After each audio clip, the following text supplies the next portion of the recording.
Hello दोस्तों, आप सभी का स्वागत है मेरे यूट्यूब चैनल में। आज की कहानी है तुम मेरा जुनून हो, भाग 44। प्रिया स्ट्रीट लाइट के नीचे हाथ को बांधे खड़ी हो गई। विहान उसकी बात सुनते हुए जस्ट उसके बगल में बहुत करीब खड़ा हो गया था। अपनी बात खत्म करके जैसे ही प्रिया पलटने को हुई, अचानक उसका चेहरा विहान के चेहरे से टकराया। प्रिया एक जगह पर बुत बन गई, उसके चेहरे के ठीक सामने और बेहद करीब, इतना करीब कि वो विहान की सांसों को अपने होठों पर महसूस कर सकती थी। विहान ने प्रिया की आंखों में खोए हुए उसके हाथ को पकड़ लिया। जाने क्यों, लेकिन प्रिया का दिल जोर से धड़का। विहान ने उसकी आंखों में देखते हुए कहा, क्या तुम्हारी किस्मत अच्छी नहीं है, क्योंकि मैं तुम्हारे साथ हूँ। इतना कहते हुए विहान ने प्रिया के होठों पर अपने होठ रख दिए और अपने हाथों को प्रिया के कमर पर रखकर उसे अपनी तरफ खींच लिया। दूसरी तरफ आधी रात हो चुकी थी और करीम बिना पलक झपकाए सना के साथ उसके बगल में बैठा हुआ था। बेहोश सना के खरोचों को देखते हुए करीम ने मन ही मन सना के लिए एक बड़ा फैसला लिया, जो किसी भी कीमत पर वो बदलने वाला नहीं था। और अब आगे सुबह हो चुकी थी और करीम पूरी रात सना के पास ही बैठा रहा। उसने एक पल के लिए भी अपनी आंखें नहीं झपकाई थी। करीम के हाथ अब भी सना के हाथ को पकड़े हुए थे और करीम उसकी तरफ देख ही रहा था कि उसने महसूस किया कि सना ने अभी भी अपना हाथ हिलाया था। जैसे ही सना की बॉडी में मूवमेंट हुई, करीम एकदम सीधा हो गया और उसने धीरे से सना का नाम लेते हुए कहा, बेबी। करीम की आवाज़ सुनकर सना ने धीरे धीरे अपनी आंखें खोली और करीम की तरफ देखने लगी। सना को होश में आते देख करीम के चेहरे पर स्माइल आ गई।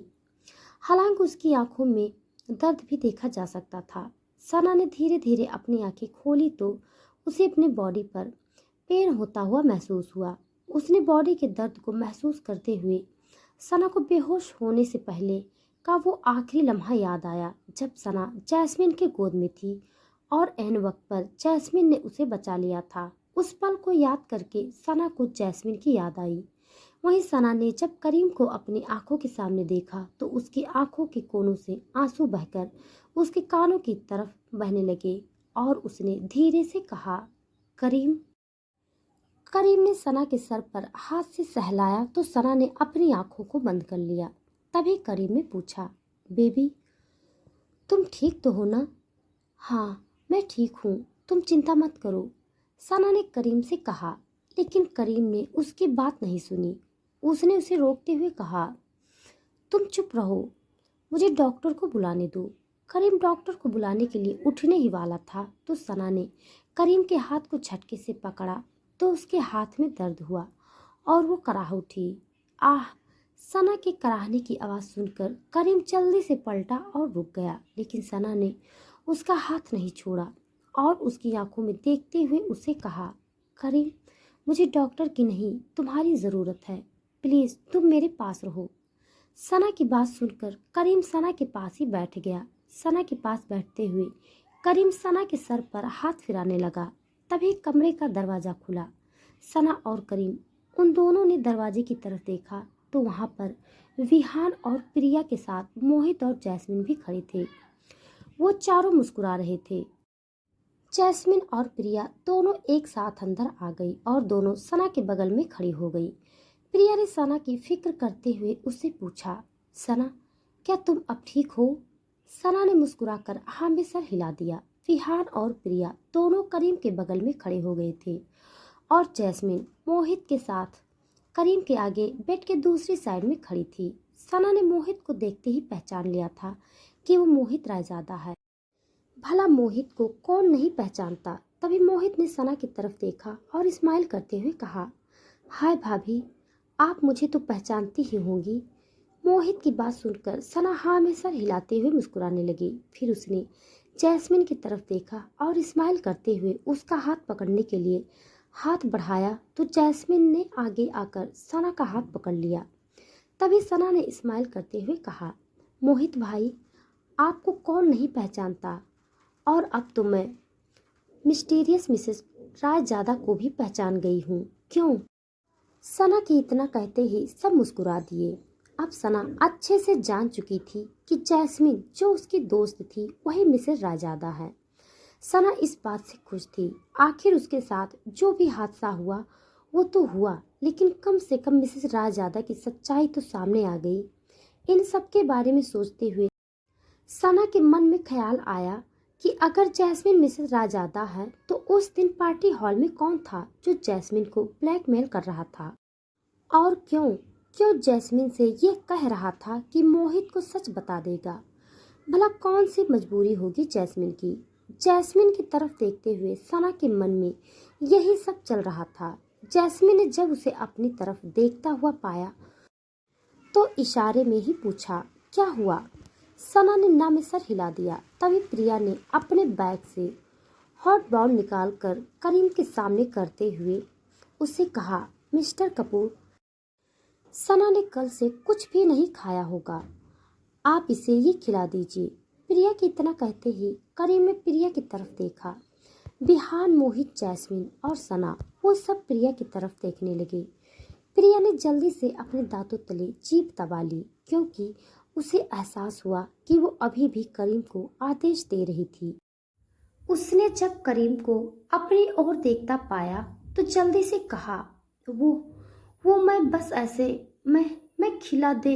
प्रिया ने अपनी बात पूरी नहीं की थी, उससे पहले ही करीम ने प्रिया के सामने अपना हाथ बढ़ा दिया और हल्के से स्माइल करते हुए, मैं खिला दूंगा। करीम की बात सुनकर सना ने उसकी तरफ देखा। प्रिया ने जल्दी से हॉट बाउल करीम के सामने रखा। जैस्मिन और प्रिया ने मिलकर सना को बेड के सहारे टिकाकर बिठा दिया। तभी करीम ने वो बाउल लिया और सना की तरफ देखा तो सना उसे ही देख रही थी। सना के दोनों कलाई पर पट्टी लगी थी। सना की तरफ देखते हुए करीम ने एक स्पून उसकी तरफ बढ़ाया तो करीम की आंखों में खोई हुई सना ने अपने मुंह को आगे बढ़ाकर एक घूंट सूप पी लिया। दोनों एक दूसरे की तरफ ही देख रहे थे। उन दोनों को एक दूसरे में खोया हुआ देखकर प्रिया और जैस्मिन ने एक दूसरे को इशारा किया और मोहित और बिहान के साथ बाहर आ गई। वो चारों सना और करीम को डिस्टर्ब नहीं करना चाहते थे। बाहर आने के बाद मोहित ने जैस्मिन की तरफ देखा और उसके कंधे पर हाथ रखते हुए उसे छेड़ते हुए कहा, बेबी, तोता मैना तो देखकर तो मुझे भी तुम पर बहुत प्यार आ रहा है। चलो घूमने चलते हैं। अरे लेकिन हम कैसे जा सकते हैं, अभी सना हॉस्पिटल में ही है। जैस्मिन ने मोहित की तरफ देखते हुए कहा। मोहित ने जैस्मिन की बात सुनी और कहा, बेबी, क्यों करीम और भाभी के बीच कबाब में हड्डी में बनना चाहती हो। सब कुछ अच्छा और रोमांटिक है तो उसी रोमांटिक माहौल में तो रोमांस करना ही चाहिए। अपने पति मोहित की बात सुनकर जैस्मिन ब्लश करने लगी। पास खड़े बिहान और प्रिया मुस्कुराने लगे। तभी मोहित ने प्रिया और विहान की तरफ देखते हुए कहा, गाइस, बाद में मिलते हैं, बाय बाय। प्रिया ने जैस्मिन और मोहित को बाय कहा। जैस्मिन और मोहित वहां से चले गए। उन दोनों के जाने के बाद प्रिया ने विहान की तरफ देखा और कहा, ठीक है, मैं भी चलती हूँ। प्रिया इतना कहकर वहां से जाने को हुई ही थी कि तभी विहान ने उसका हाथ पकड़ लिया और उसकी तरफ देखकर शरारत से मुस्कुराते हुए कहा, हे छिपकली, क्यों ना हम भी इस रोमांटिक माहौल को एंजॉय करें, बताओ क्या कहती हो। इतना कहते हुए विहान ने प्रिया को अपनी तरफ खींचा तो प्रिया उससे आ टकराई। लेकिन फिर प्रिया ने विहान के सीने पर हाथ रखते हुए उसे कहा, आज नहीं, जाओ और जाकर अपना काम करो। प्रिया ने इतना कहा और वहां से स्माइल करते हुए भाग गई। विहान उसे देखकर मुस्कुरा दिया। प्रिया और विहान की पिछली रात के बारे में सोचते हुए विहान के चेहरे पर एक मुस्कुराहट खिल रही थी। प्रिया के जाने के बाद विहाना ने सना के डिस्चार्ज पेपर बनवाए और फिर वकील को कॉल करके वकील से बात करते हुए वहां से चला गया। दूसरी तरफ करीम सना को सूप पिला रहा था। उसने सना की तरफ सूप का स्पून बढ़ाते हुए कहा, और लो। सना ने सर हिलाया और मुंह बनाते हुए कहा, करीम, मुझे नहीं पीना है। पीना पड़ेगा, चलो मुंह खोलो।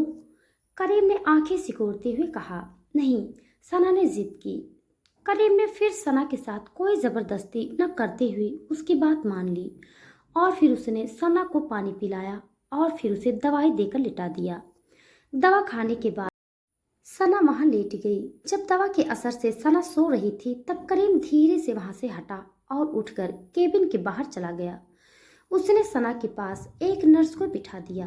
करीम वहां से सीधा अपने ऑफिस के गोडाउन में पहुंचा क्योंकि अब तक बिहान ने अभिषेक और विनीत दोनों को वहां पर ला दिया। करीम के ऑफिस का ये गोडाउन नॉर्मल जमीन से बहुत नीचे था और इसकी आवाज बाहर भी नहीं जा सकती थी। करीम एक चेयर पर किसी महाराजा की तरह बैठा हुआ था और विनीत और अभिषेक को घूर रहा था। तभी करीम के डांटे हुए अभिषेक ने गिड़गिड़ाते हुए कहा, करीम सर, प्लीज मुझे माफ कर दीजिए। मुझे नहीं पता था कि सना मैडम आपकी पत्नी है। अगर पता होता तो हम इतनी बड़ी गलती कभी न करते। प्लीज प्लीज माफ कर दीजिए।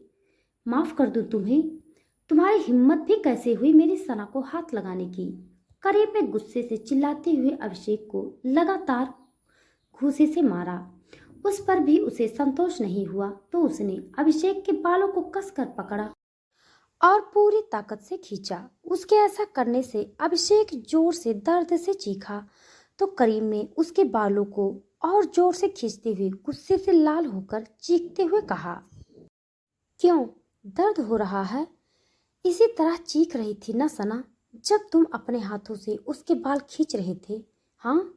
फिर करीम ने गुस्से से गोडाउन में जल रहे आग की भट्टी की तरफ देखा और आंखों में खून उतारते हुए उसने अभिषेक का हाथ पकड़कर उसे खींच कर ले जाते हुए भट्टी के पास खड़ा कर दिया। अभिषेक का शरीर इस भट्टी की आग से तपने लगा। आग भट्टी में जल रही थी लेकिन उसकी तपन उसमें झुलस जाने का डर अभिषेक के दिलो दिमाग में नाच रहा था। वहीं विनीत की हालत तो अभिषेक की हालत देखकर ही खराब हो रही थी। आज विनीत को समझ आ रहा था कि उसे कभी भी करीम के खिलाफ नहीं जाना चाहिए था। विनीत अपने आप को ये संतोष देने में लगा था कि कम से कम करीम को ये तो नहीं पता कि विनीत अनाया के साथ कई बार बिस्तर गर्म कर चुका था। वहीं करीम को गुस्से में देखकर और भट्टी की आग से डरते हुए अभिषेक ने अपने हाथ जोड़े और गिड़गिड़ाते हुए कहा, प्लीज माफ कर दो। आगे से किसी भी लड़की के साथ कुछ भी नहीं करूंगा। मैं उन्हें देखूंगा तक नहीं। प्लीज माफ कर दो। करीम ने ना में सर हिलाया और फिर विहान से कहा, विहान, गन दो। करीम ने अपना हाथ फैला दिया तो विहान ने करीम के हाथ में गन दे दिया। करीम ने गन लिया और अजीब तरह से इस्माइल करते हुए अभिषेक की तरफ देखते हुए उसके सर पर बंदूक तान दिया और कहा, तुम्हें क्या लगा था छोड़ दूंगा मैं तुम्हें? नहीं, प्लीज छोड़ दो मुझे, प्लीज। अभिषेक करीम के पैरों में गिर गया। अभिषेक के रोने की और गिड़गिड़ाने का कोई असर करीम पर नहीं हो रहा था। करीम ने अभिषेक के सर पर बंदूक तानते हुए उससे कहा, अभिषेक, तुम्हें मौका ही चाहिए ना? तो ठीक है, देता हूं मैं तुम्हें एक मौका। तुम्हें अगर अपनी जान बचानी है तो इस जलती हुई भट्टी में अपने हाथों को जलाओ। हाँ करते हो तो मैं तुम्हारी जान छोड़ दूंगा। फिर करीम ने विनीत की तरफ देखते हुए उससे कहा, तुम भी, तुम्हें इनविटेशन दूं? करीम की बात सुनकर अभिषेक और विनीत दोनों शॉक्ड हो गए और तेज तेज रोने लगे। उनके लिए एक तरफ कुआं और दूसरी तरफ खाई थी। करीम के हाथ में गन था और करीम उनकी जान कभी भी ले सकता था। वहीं दूसरी तरफ वो जलती हुई भट्टी जिसमें कोई भी जिंदा इंसान आधे घंटे में पूरी तरह से जल जाता। वो दोनों रो रहे थे। करीम ने गुस्से से कहा, मैं बस 5 तक गिनती करूंगा और तुम दोनों ने अपने हाथ नहीं जलाए तो मैं तुम्हारी जान ले लूंगा। 1, 2, 3। करीम गिनती कर ही रहा था कि उन दोनों की जान हलक में अटक गई। वो दोनों लगातार रोए जा रहे थे। करीम ने गन के ट्रिगर पर अपना हाथ रख दिया था और उसकी आंखें गुस्से से लाल हुई जा रही थी। करीम ने आगे काउंट करते हुए जोर से चिल्लाकर कहा, 4, 5। करीब 5 बोलते हुए अपनी बात पूरी करता उससे पहले ही अभिषेक और विनीत ने अपनी मर्जी से अपने दोनों हाथों को उस आग की भट्टी के आगे कर दिया। इसके साथ ही उन दोनों की तेज चीखें वहां पर गूंज गई क्योंकि आग की भट्टी इतनी तेज थी कि कोई भी उसमें जलकर मर जाए। अभिषेक और विनीत की चीखें उस जगह पर गूंजने लगी लेकिन उनकी हिम्मत नहीं थी कि वो अपने हाथों को उस भट्टी से बाहर कर पाते क्योंकि भट्टी के अंदर तो केवल हाथ जल रहे थे। लेकिन अगर वो हाथों को बाहर निकाल लेते तो करीम उनको गोली मारकर पूरा का पूरा ही जला देता। विनीत और अभिषेक को इस समय अपनी मौत उन्हें अपनी आंखों के सामने साफ साफ दिखाई दे रही थी। करीम उस वक्त उन दोनों के लिए मौत का देवता बनकर वहां पर खड़ा था। वहीं विहान और रजत दोनों की नजर डर से भरकर विनीत और अभिषेक को तो कभी करीम को देख रही थी। करीम इस वक्त नरक के देवता की तरह लग रहा था। कोई भी इस वक्त करीम को देखता तो गुस्से से लाल उसकी आंखों से ही उसे तपिश महसूस हो जाती। विहान और रजत उन दोनों भाइयों की सांसें तो ऐसे अटकी हुई थी जैसे उनके सामने कोई मानो नहीं बल्कि दानव खड़ा था। करीम का ये रूप उन दोनों ने कभी नहीं देखा था। विनीत और अभिषेक की चीखें विहान और रजत के दिलों को दहला रही थी। करीम उन दोनों पर गन ताने भाव शून्य होकर खड़ा रहा। उन दोनों के दिल दहला देने वाली आवाज को सुनने के बाद भी करीम ने उन पर कोई दया नहीं दिखाई और उसमें गन को वहां फेंका और विहान की तरफ देखता हुआ उसने कहा, इन दोनों की चीखें तब तक सुनाई देनी चाहिए जब तक कि इनकी आत्मा न कांप जाए। Got it. करीम के इतना कहने पर विहान और रजत ने जल्दी से सर हिला दिया। करीम ने उन दोनों को जलती नजरों से एक बार घूरा और उसके बाद करीम वहां से चला गया। वहीं कुछ घंटों बाद जब सना सोकर उठी तो उसने देखा वहां पर करीम नहीं था। सना का चेहरा मुरझा गया। सना ने सर घुमाया तो देखा नर्स वहां पर दवाइयों की पर्ची बना रही थी। सना ने नर्स को देखा और कहा, नर्स। नर्स ने सना को देखा तो मुस्कुराई। उसने सना की तरफ कदम बढ़ाया और फिर उसने कहा, मिसेस कपूर, आप जाग गई? अब कैसी है तबीयत आपकी? नर्स के सवाल को सुनकर सना ने स्माइल करते हुए कहा, अब ठीक है हम। क्या आपने करीम को देखा? सना के सवाल पर नर्स ने उसे बताया, मिसेस कपूर, मिस्टर कपूर कुछ वक्त में आ जाएंगे। सना ने उठकर बैठने की कोशिश की। तभी नर्स ने सना को उठाकर बैठाने में मदद की और कहा, वैसे मिसेस कपूर, आप बहुत लकी हैं। हर किसी को मिस्टर कपूर की तरह पति नहीं मिलते। आप जब उतनी बुरी हालत में थी तो मिस्टर कपूर पूरी रात नहीं सोए। आपके हाथ को पकड़े उन्होंने पूरी रात बिता दी। क्या करीम कल पूरी रात नहीं सोया? सना ने मन में सोचा। उसे करीम के लिए बुरा लग रहा था। हालांकि उसे अपने दिल में गुदगुदी सी हुई। कौन पत्नी नहीं चाहेगी कि उसका पति उसका ख्याल रखे। सना नर्स की बात को ध्यान से सुन रही थी। वो नर्स सना से बातें कर रही थी। तभी केबिन का दरवाजा खुला। सना और वो नर्स दोनों ने दरवाजे की तरफ देखा तो वहां पर करीम था। करीम को देख सना ने स्माइल कर दी।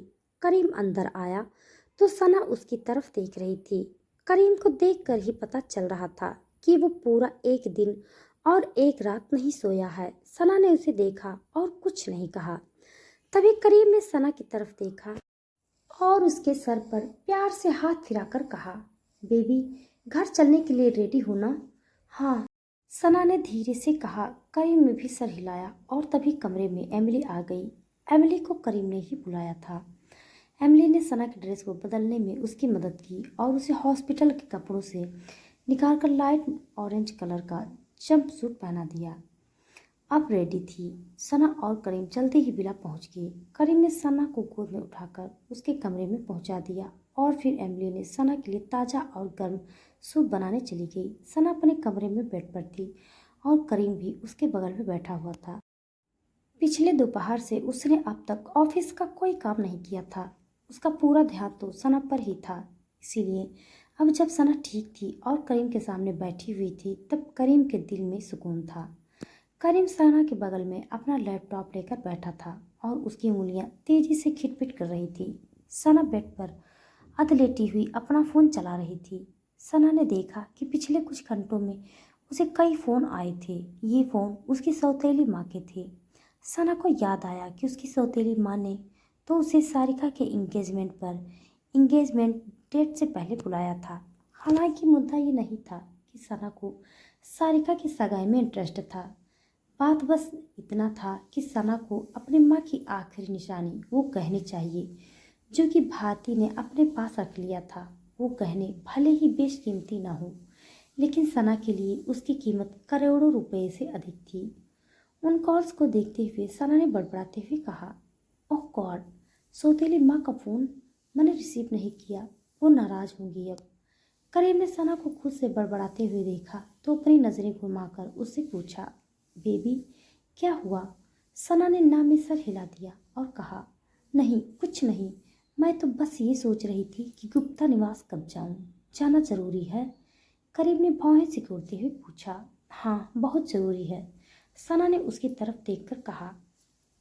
करीम ने आगे कुछ नहीं कहा। तभी करीम के दरवाजे पर एमिली ने दस्तक दी और सना के सामने खाने का बाउल रखते हुए कहा, मैडम ये गर्म सूप है, लीजिए पी लीजिए।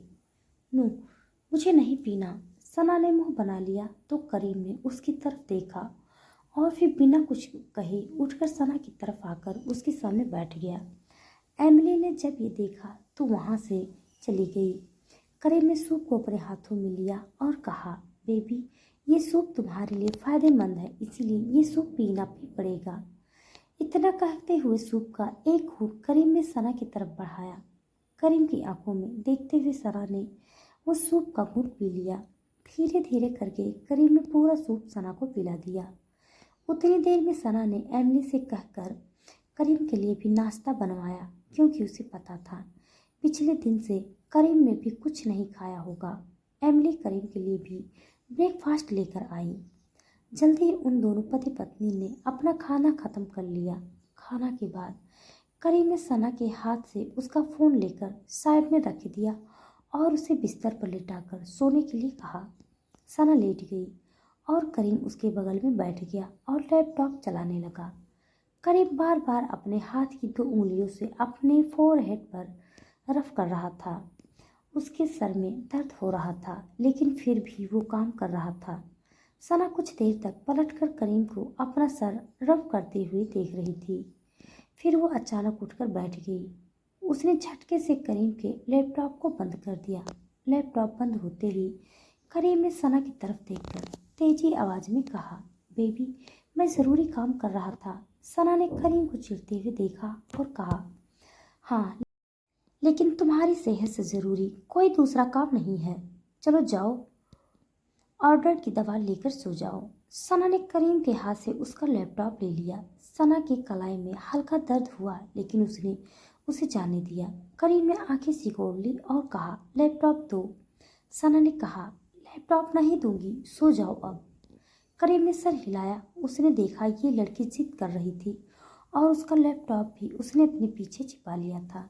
करीम ने फिर कहा, सना सच में बहुत ही इम्पोर्टेंट ईमेल भेजना है। हाँ मेरे लिए तुम्हारा ईमेल नहीं, तुम ज़रूरी हो, समझे? चलो आओ और मेरी गोद में सर रखकर सो जाओ। सना ने करीम के हाथ को पकड़कर अपनी तरफ खींचने की कोशिश की। सना के मुंह से ये सुनकर करीम को काफ़ी अच्छा लगा और अचानक वो चुप हो गया। सना उसकी फिक्र कर रही थी। करीम के लिए ये बहुत ही बड़ी बात थी। अब करीम ने लैपटॉप लेने की जिद नहीं की और वो सना की तरफ खिसक कर लेट गया और उसने सना की गोद में अपना सर रख दिया। सना बेड से अपना पीठ टिकाकर बैठ गई और करीम के सर में अपनी उंगलियों को फिराने लगी। करीम को सना की गोद में सर रखते ही एक अलग ही एहसास और सुकून महसूस हुआ। करीम ने सना की आंखों में झांका और सना भी उसकी तरफ ही देख रही थी और बहुत प्यार से उसके सर को सहला रही थी। करीम की आंखें तो कुछ देर में ही भारी होने लगी। वो कई दिनों से सुकून से जो सोया नहीं था। करीम के सर को सहलाते हुए सना ने देखा कि करीम कुछ पल में ही सो गया था। सना ने जब उसे सोते देखा तो प्यार से उसके माथे को चूम लिया और कहा, करीम तुम बहुत अच्छे हो और जब से तुम मेरी लाइफ में आए हो ना, तब से मेरी ज़िंदगी बदल गई है। मैंने कभी इतना स्पेशल खुद को नहीं फील किया है। थैंक यू करीम, मेरी लाइफ में आने के लिए। सना ने करीम के माथे को एक बार फिर चूम लिया। करीम के चेहरे पर एक अलग ही सुकून उभर आया था। सना ने करीम को 1 इंच भी नहीं हिलाया। कमर में लगी चोट पर तेज दर्द होने के बावजूद उसने करीम को अपनी गोद में सोने दिया। उसने इससे पहले करीम को कभी भी इतने सुकून से सोते नहीं देखा था। उस पूरी रात सना ने करीम को गहरी नींद में सोने दिया और अपने दर्द को बर्दाश्त करती हुई हल्का सा भी नहीं हिली। अगली सुबह करीम ने सना को इस बात के लिए डांट भी लगाई कि सना ने उसे जगाया क्यों नहीं। सना ने जवाब में बस कह दिया था कि उसका मन नहीं था। धीरे धीरे वक्त बीतने लगा और करीम ने इस बीच सना का पूरा ध्यान रखा था। सना के फ़ोन पर प्रिया और जैस्मिन से बात भी हो जाती थी। सना का चोट भी सही होने लगा था और उसका घाव भी भरने लगा था। इसी बीच दिव्या जी को जब सना के साथ हुए हादसे के बारे में पता चला तो वो सना से मिलने भी आई थी और उन्होंने भी सना को बहुत प्यार दिया और उसे संभाला। सना को दिव्या जी में अपनी माँ दिखाई देने लगी थी। इस तरह पूरे एक हफ्ते गुजर गए थे और सना भी लगभग ठीक हो चुकी थी। आज सना को कपूर मेंशन जाना था क्योंकि दिव्या जी ने सना को कपूर मेंशन बुलाया था, क्योंकि आज कपूर मेंशन में हर्ष से मिलने के लिए कुछ लड़की आने वाले थे। दिव्या जी चाहती थी कि सना जो उनके घर की बहू थी वो भी वहाँ पर मौजूद रहे। इसीलिए आज सुबह सुबह ही सना पीले रंग की floral sari with 1 diamond stone वाली मंगलसूत्र पहनकर रेडी हो गई थी। बाल खुले हुए थे और उसके चेहरे की सुंदरता पर उसका लाल लिपस्टिक और भी सुंदर लग रहा था। सना ने जल्दी से खुद को रेडी किया और अपने आप को आईने में देखा तो खुश हो गई। उसने खुद से कहा, वाह मैं कितनी सुंदर लग रही हूँ। एक मिनट, अभी एक सेल्फी लेकर अपलोड करती हूँ। खुद से इतना कहते हुए सना ने अपना फ़ोन उठाया और सेल्फी लेने लगी। सेल्फी लेने के बाद जब सना ने फेसबुक और इंस्टा पर फोटो अपलोड करने के लिए अपना अकाउंट खोला तो पाया कि बहुत सारी नोटिफिकेशन थी। इस नोटिफिकेशन को देखकर सना के चेहरे पर चमक उभर आई और सना खुशी से झूम उठी। उसने खुशी से अपने फ़ोन के साथ डांस करते हुए खुद से कहा, ओ माय गॉड, मैं तो अपना बर्थडे ही भूल गई थी। आज मेरा बर्थडे है और मुझे इस बारे में याद भी नहीं रहा। सना अपने बर्थडे के बारे में सोचती हुई बहुत ज़्यादा एक्साइटेड हो गई थी। सोशल मीडिया पर उसके दोस्तों ने उसे बर्थडे विश किया था। हर साल सना को कुछ गिने चुने सोशल मीडिया वाले दोस्त ही विश किया करते थे। सना ने खुशी से अपना सर हिलाया और खुद को आईने में देखते हुए बर्थडे विश किया और नीचे आ गई। क्या करीब को सना का बर्थडे पता होगा? हर्ष को देखने कौन आने वाले हैं और क्या सना एक अच्छी बहू बन पाएगी? इसके आगे का भाग जानने के लिए आप सब मेरे साथ बने रहिए। हमारी कहानी आप सबको कैसी लग रही है कमेंट बॉक्स में ज़रूर बताइएगा।